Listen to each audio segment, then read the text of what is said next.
Hey, Eric, Abilene's got a player from Little Rock Parkview, Simmons, who's having a nice season. Just wondering what you're seeing from him and how fired up he might be to come in here and play in his home state. Yeah, I mean, you're talking. The audio wasn't on at first, Bob.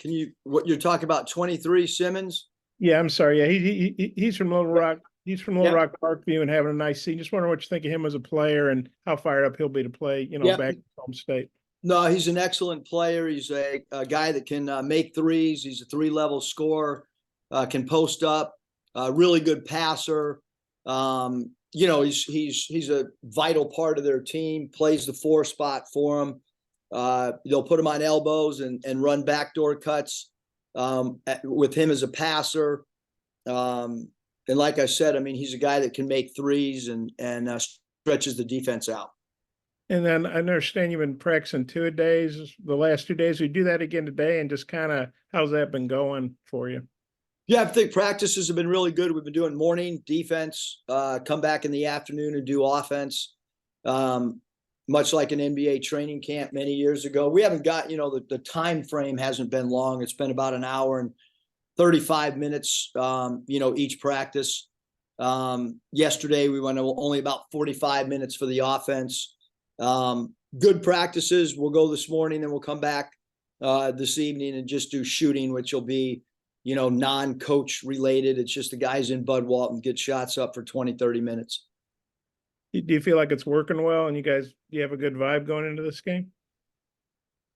I mean, this team always has a good vibe. We've had great practices. I don't think I've talked to you guys much at all about this team not having good practices or this team not having good shoot-arounds.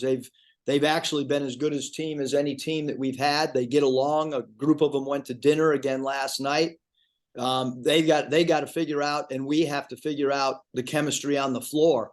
Most of the teams, it's off floor practice. We don't have any of that. Where it really counts between the lines, we got to get better at. The practices go smooth and the shoot-arounds go great. I mean, they know all the questions when we quiz them on personnel.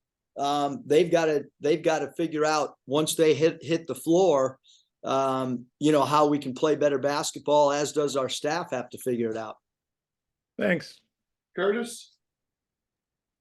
Hey, Coach, I'm sure it helps that he's been with you since the summer, but just curious how the acclimation's going with Keon so far. And then what do you make of the dynamic he brings to the mix just as a personality and a teammate? Yeah, I mean, great personality, high energy giver to coaches, and he's an energy giver to his teammates. But it's also, you're adding a player 10 games in, and you're adding a player to a roster where you got a lot of guys that have had good roles prior to come. So it's another added layer to what we're trying to do, and it's an added layer that comes in at a time when we haven't played our best basketball. It's coming at a time where we're a couple games away from conference play. So but this is the nature of athletics. And I know Keon's situation isn't related, but getting him cleared made me think about everything going on with the 2-time transfers, and the NCAA was cracking down, and then they're delaying them. Now everybody's cleared, the court orders, all that. Just curious maybe what your thoughts are or where you stand on that. And then how did that impact the way you guys recruited in the offseason, not knowing if that type of player would be available or not? Yeah, I mean, we've always recruited with what the rules are at the time. Plain and simple. And there's no gray area. We recruited players that were going to be available to play, that would have no sit-out year. Now at Nevada, we elected to want to take guys that would sit out. We knew they were going to sit out. We never asked for any waivers. We used those as development years, just as JD Notte. Like, we wanted JD to develop as a point guard during his sit-out year. The student athlete knew it, and as did the coaching staff. Having said that, I'm all for players having freedom. Just want to know what the rules are. When you're during recruiting cycles, but I think it's great guys can play. I mean, that's, you come from a world of, I've not been in college basketball that long compared to many of my, other coaches. And, I mean, coming from pro ball, you certainly want guys to have freedom of movement. You want guys to be able to make their own choices. And, but having said that, certainly, as you can tell on our roster, we did not have anybody that was a two-time transfer that would sit unless they were graduate students, which those become immediately eligible. So that's how we recruited. That's how we built the team. And, that's it. Scotty?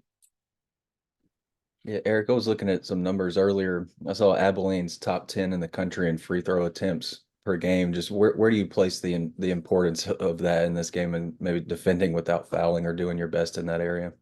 Yeah, they do a great job of attacking the rim. They do a great job of high-low. Their bigs do a great job of ducking in. Obviously, number 24 at the small forward spot does a great job of turning the corner. They'll run a DHO and he'll turn the corner. They'll put a dribble drive guy on the elbow and let him dribble drive. Their backup point guard, number 10, does a good job dribble driving.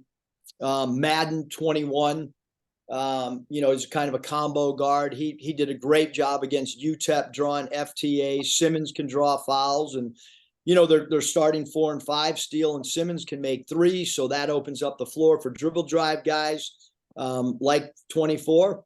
And then there are 2 backups at the 4 and the 5. Those guys are post up guys, and obviously when you hard duck in and you go high low, those will be able to create free throws attempt situations for people as well.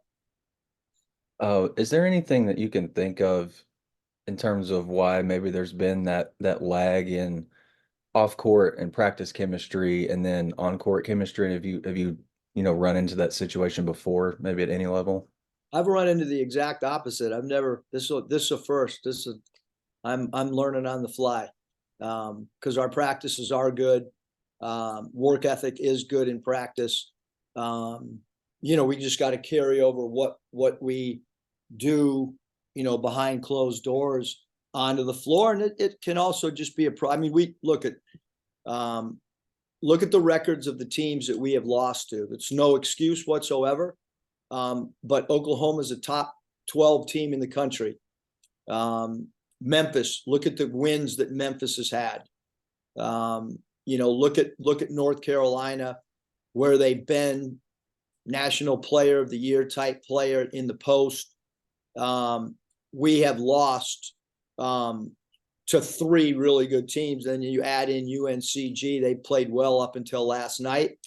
And it happens every night. I mean, UCLA lost last night to Cal State Northridge. And Cal State Northridge played phenomenal basketball. I think you're seeing a changing of the way college basketball is right now. We've talked about it since opening night about, the number of upsets, so to speak, or quote unquote, that happen in college basketball. And it's in my opinion, I've never seen more than I have this year in the last 9-10 years. And the last thing I had, just what are you seeing from Jeremiah Davenport? Good, bad, indifferent? Just kind of what are you seeing? Yeah, I mean, he's, when he makes threes, he stretches the defense out for us. He's a high energy player. He gives us an identity of energy out on the floor. Still trying to understand our second and third options on plays. I think that's one area that we need him to pick up all of our options as a new player. We need him to rebound more at the small forward spot as we need all of our players to do a better job on the glass. Hutch, final question. Yeah, Coach, you mentioned after the game that Jalen Graham needs to defensive rebound better for you. And that's something you've said even last year. Is there anything technically that he needs to do differently in that regard, or is it more of just a mindset, mental thing for him? Well, I think it's everybody, Hutch. I was just asked the question about Davenport and said that JD needs to rebound more. I've talked about our point guard's lack of rebounding. So I don't point the finger rebounding wise on any one particular player. You either got to go get the board or you got to block out. one or the other. And if you block out, you have to physically block out. And certainly, rebounding numbers up front become really important for us, whether it's Kai, whether it's Jalen, whether it's, Claw, all those guys got to rebound the basketball. Thanks, Coach. Appreciate Thanks, your guys. time.